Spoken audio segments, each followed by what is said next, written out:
சுவையான வாழைக்கருவாடு தொக்கு ரெடிங்க. இது ரசம் சாதத்து கூடயோ சாம்பார் சாதத்து கூடயோ வச்சு சாப்பிட ரொம்ப அருமையாக இருக்குங்க. நீங்களும் வாழைக்கருவாடு சின்ன வெங்காய தொக்கு இதே அளவில் வீட்டில் செஞ்சு பார்த்துட்டு எப்படி இருக்குது என்னன்னு சொல்லுங்கள். போனாராஜா சேனலுக்கு சப்போர்ட் பண்ணுங்கள்.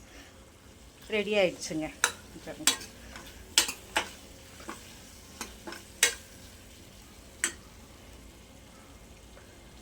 ஃப்ரெண்ட்ஸ், இன்றைக்கி என்ன தெரியுமா உங்களுக்கு செஞ்சு காமிக்க போகிறேன். கருவாடில் தொக்கு தாங்க. வாழைக்கருவாடு ஒரு 8 பீஸ் கிட்ட எடுத்து வச்சுருக்கிறேங்க. கழுவி சுத்தம் பண்ணி வச்சுருக்கிறேன். அதுக்கு தேவையான பொருள் என்னென்னு பார்க்கலாமா. ஒரு 150 கிராம் கிட்ட இருக்கும்.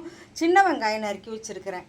ஒரு 10-15 பூண்டு, ஒரு 2 பச்சை மிளகாய் கீறி வச்சுருக்கிறேன். தக்காளி மீடியம் சைஸ் தக்காளி ஒரு 2, கருவேப்பிலை, தாளிப்பதற்கு நல்லெண்ணெய். இது தாங்க கருவாடு தொக்குக்கு தேவையான பொருட்கள். கருவாடு தொக்கு செய்வதற்கு தேவையான பொருட்கள். ஒரு பேன் காஞ்சிருச்சு. ஒரு 2 குழிக்கரண்டிக்கிட்ட எண்ணெய் ஊற்றிருக்கேன். நல்லெண்ணெய் தான் ஊற்றிருக்கிறேன். இப்போ பாருங்கள், சோம்பு போட்டு தாளிச்சிக்கலாம்.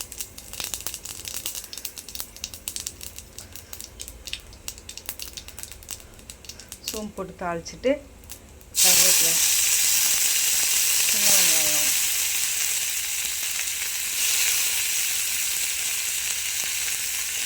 வெங்காயம், பச்சை மிளகாய் எல்லாத்தையும் ஒன்றா போட்டு வதக்கிக்கலாம். எல்லாமே போட்டு நல்லா கொஞ்சம் வதக்கிடலாம். பொன்னிறமாக ஆகிற வரைக்கும் வதக்கிடுவோம். பூண்டையும் போட்டுக்கலாம். இதுக்கு சின்ன வெங்காயம் தாங்க ரொம்ப டேஸ்ட்டாக இருக்கும். சின்ன வெங்காயம் இல்லைன்னா பெரிய வெங்காயமும் போடலாம். ஆனால் சின்ன வெங்காயம் போட்டிங்கன்னா இந்த கருவாடு தொக்குக்கு ரொம்ப டேஸ்ட்டாக இருக்கும். கொஞ்சம் நல்லா வதங்கட்டும். வதங்கின பிறகு நம்ம தக்காளி போட்டு வதக்கிக்கலாம். இதுலேயே உப்பும் போட்டு வதக்கிக்கலாம். ஏன்னா கருவாடுலேயும் உப்பு இருக்கும். அதனால இதில் கொஞ்சம் பார்த்து போட்டுக்குங்க. கொஞ்சமாக உப்பு போட்டோம்னா சீக்கிரம் வதங்கும்ல. அதனால் கொஞ்சம் உப்பும் போட்டு வதக்கிக்கலாம்.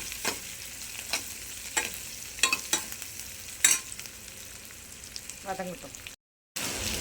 வெங்காயம் பாருங்கள், இந்த அளவு வதங்கின பிறகு தக்காளியும் போட்டு வதக்கிடலாம்.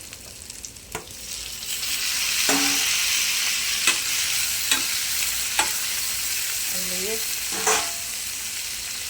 மிளகாத்தூள், மஞ்சத்தூள், தனி மிளகாத்தூள் தான் போடணும். இருக்குது மிளகாத்தூள், மஞ்சத்தூள் எல்லாம் போட்டு ஸ்லோலையே கொஞ்சம் நல்லா தக்காளி நல்லா வதங்கட்டும்.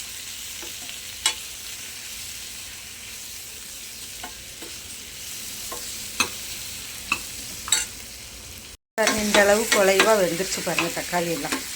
இந்த ஸ்டேஜில் நம்ம வந்து கருவாடை போட்டுடலாம்.